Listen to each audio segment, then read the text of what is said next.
Bibingka at puto bumbong sa Bonifacio Global City. You heard it right, mga ka-Pinoy. Hindi pa rin mamimiss ng mga Gen Zs and Millennials ang Pinoy culture at Christmas tradition. Dahil dito sa Lisa's Bibingka and Puto Bumbong, para kang nasa probinsya. Welcome to Lisa's Bibingka and Puto Bumbong.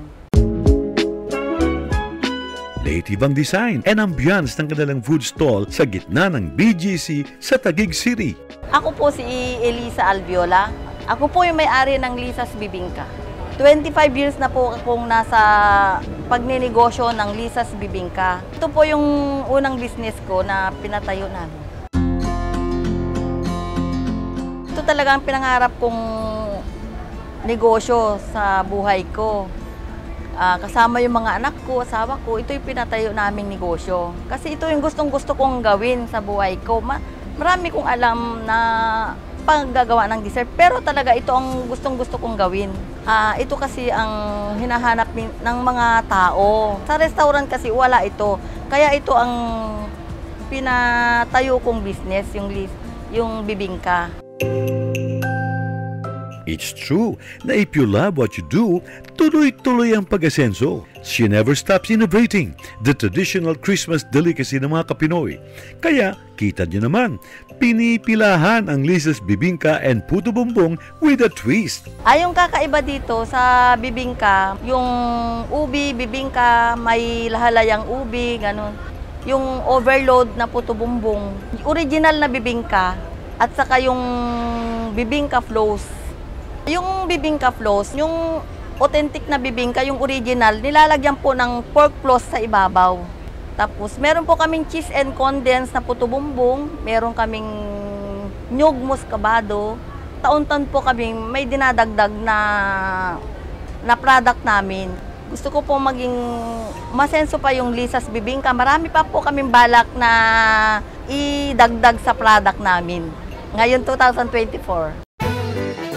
Pinasilip ni Lisa ang kanilang proseso sa paggawa ng bidang panghimagas ngayong Kapaskuhan.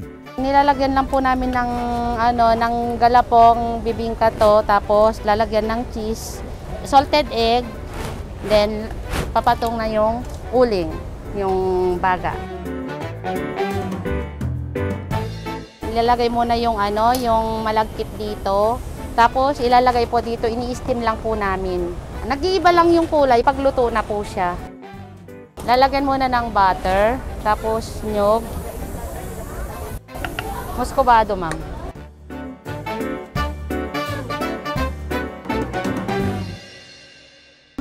Yummy.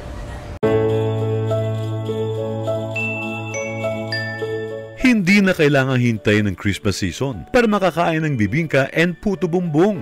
Lisa's pop-up stores in Uptown Mall BGC, Eastwood, and Alabang Town Parade can serve as bibingka and puto bumbong all year round.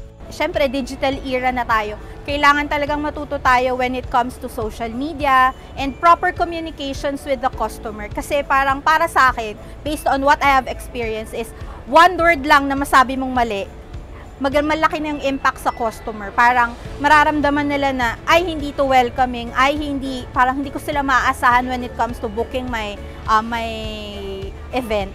Kasi kailangan matutunan mo kung paano yung tamang pakikipag-usap para makuha mo yung loob nila at yung trust nila sa brand. Magkasamang binuo at pinalago ni Lisa at ng kanyang mister na si Edwin ang kanilang negosyo. Bagamat ngayon ay mag-isa na lamang siya, patuloy pa rin niyang itinataguyod ang negosyong pinangarap nilang mag-asawa. Salamat kay Lord dahil ngayon nandito ako ngayon dahil nakatayo po ako ng business sa mga anak ko, kay Jerome, kay Iris, at sa po kay Mai, saka kay Dom. Salamat po. Kanino nga ba iniaalay ni Lisa ang kanyang pagsisikap? Dati sa asawa ko, ngayon sa mga anak ko na. Sa mga anak ko kasi inano ko yung mga business namin.